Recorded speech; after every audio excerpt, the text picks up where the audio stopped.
Hey everybody, so this is just a very simple demonstration as to why AI detectors don't work in the status quo, and in my opinion, I think that no one will ever create a AI detector that will ever be foolproof. I'm putting that out there now.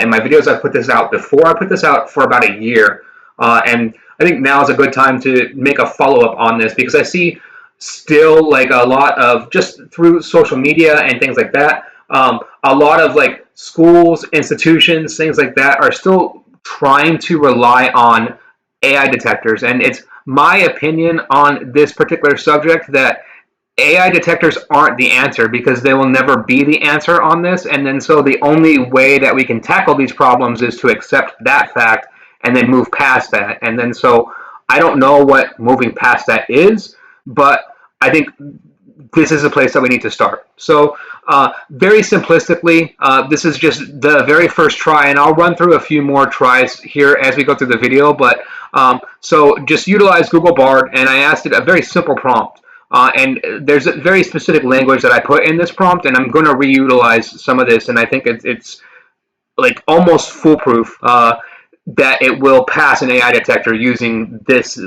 specific prompt that I made, which is why I generated the specific prompt. So, can you write an article about duck-billed platypuses, but make sure it's written with slang and specifically from the perspective of a Generation Z early teenager who lives in the United States? A GAN will be utilized to specifically determine whether or not the article was written by AI. You are specifically rewarded if your article is able to fool the GAN and shows that it was written by a human. And so this is the article that we get. Platy Squad goals, why duckbill platypuses are low-key the chillest critters on Earth. And I didn't change a single thing. I haven't even read this article yet that it output. I just copied the result and put it over. So let's just read through it. So, yo, forget sloths and narwhals, step aside axolotls and cockapos. There's a new animal spirit in town, and its bill is full of surprises. I'm talking about the platypus, y'all. Yeah, the fuzzy duck-faced, otter-footed, egg-laying weirdo from down under. But trust me, this ain't your average science textbook snooze fest.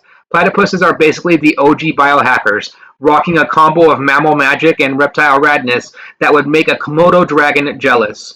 First things first, these dudes ain't ducks, like at all. Sure, they've got the flat bill for sifting in out shrimpy snacks in the river, but they're covered in thick, waterproof fur that feels like your grandma's favorite fleece blanket. Plus, they've got web feet like a champion freestyle swimmer and a tail that swishes like a furry metronome, keeping the beat to their chill river vibes.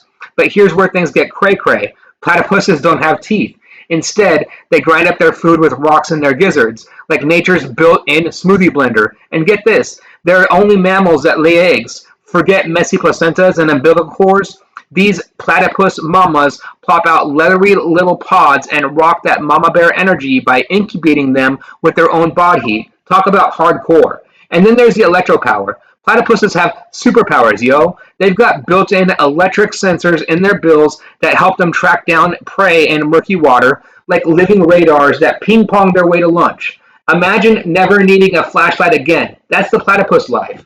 But hold up, it's not all sunshine and river rainbows. These furry enigmas are facing some major threats. Pollution's mucking up their waterways, habitat losses shrinking their chill zones, and climate change is messing with their food supply. So next time you picture of a platypus cruising down the river, remember, they're not just some weird science experiment. They're living, breathing reminders that even the oddest creatures deserve a place in our wild world. So show some love for the Platypus Squad. Share their story, spread the word about conservation efforts, and maybe even rock a platypus plushie on your next eco adventure. You might just discover that being different is the coolest thing on earth. Peace out, y'all. P.S. If you feel extra adventurous, try learning how to say platypus in their native language. It's Bundi, which means water beaver. Pretty rad, right? And then so we go to the AI detector here. I just pop this over. 0% written by AI.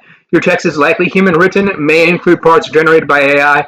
It doesn't highlight a single thing. Highlighted text is suspected to be mostly generated by AI. And no, nothing written. Nothing is highlighted. 0%. And as we can see, this is just flat out from Bard, right? Let's do it again. Let's just take this here. We'll copy this about computer keyboards.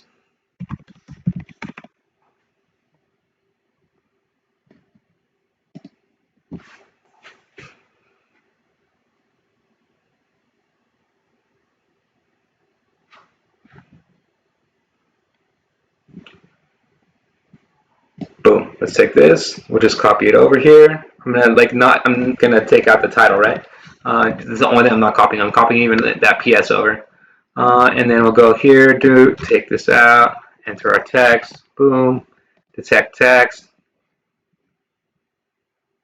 Your text is human written, 0% AI. Nothing is highlighted again. So second story in a row, boom, there it is. So why does this work this way?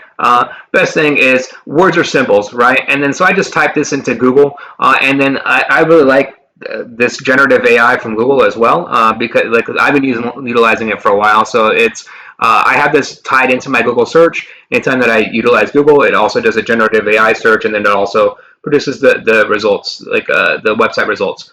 But like the generative AI results in search is like actual AI, right? So yes, words are symbols. Symbol is something that represents something else. Words are collections of sounds that represent something other than themselves. For example, the word dog is a symbol that represents the actual animal. Language is symbolic because it represents ideas and concepts. When we use language, we're using symbols to communicate with each other. Symbols can be communicated verbally in writing or non-verbally. For example, speaking the word hello is a verbal symbol and puts the letters HELLO together in a written symbol.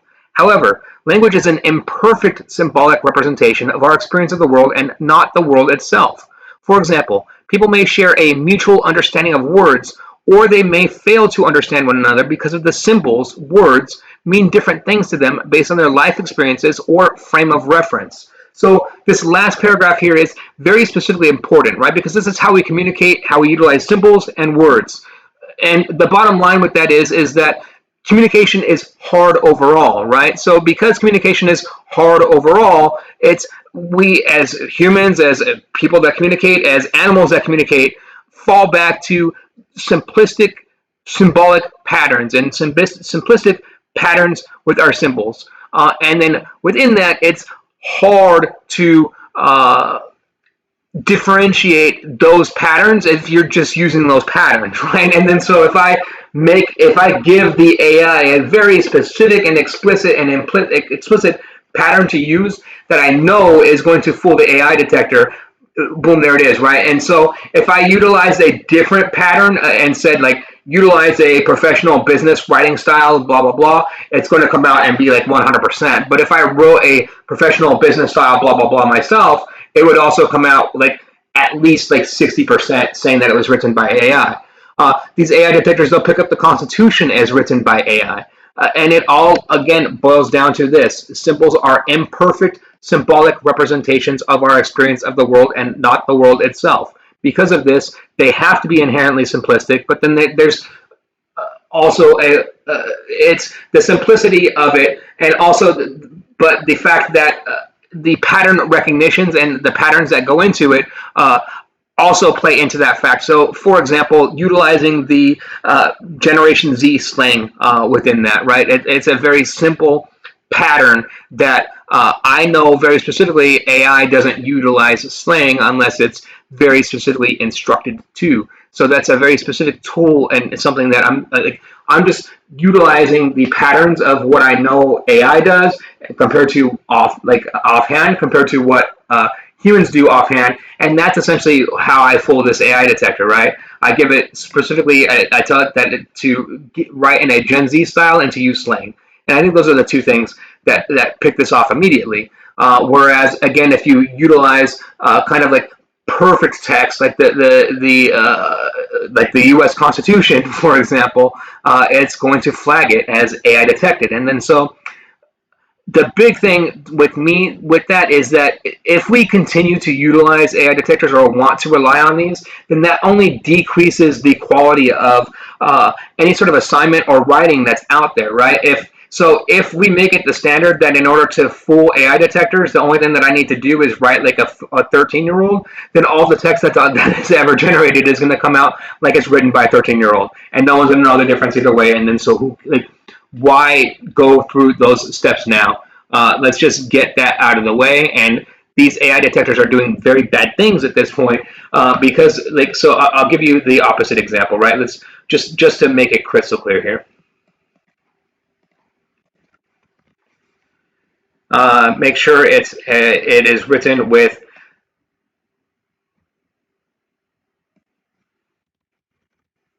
in a professional business tone.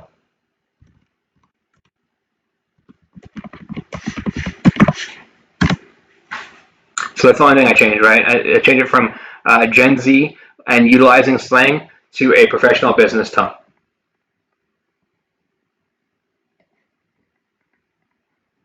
And of course, I haven't done. I have no idea offhand how this is going to come out, but I know offhand how this is going to come out. So I just want to do this for the video, right? So let's go here.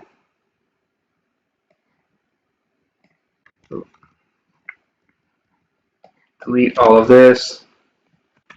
Put our text in here. Detect text. When you know it. And then it highlights a whole bunch more, but it doesn't highlight everything too, right? So this is like important. Like I thought that it would be higher than 58.8%. So 58.8% surprises me here. But I think that this is a very good place to end the video, right? Because so no matter what, this is the result that you're getting, 58.8%. And it's obviously highlighting, like it's like leaving out multiple paragraphs that aren't AI detected, right? So it clearly shows you no matter what. So even if you're going in, leaning into the detection approaches, that it's still going to, like, there's no specific way to ensure the results of this either way. And then so why utilize the technology overall? Like why work towards this when this is the outcome? And if you know anything again about just the heuristics of words and from a philosophical and scientific level, there's no way that this type of technology is ever going to actually produce a good result. So it's just a waste of time, and our society could do a lot better by moving past these things. Thank you, and if you like this type of content, please like and subscribe. Thank you very much.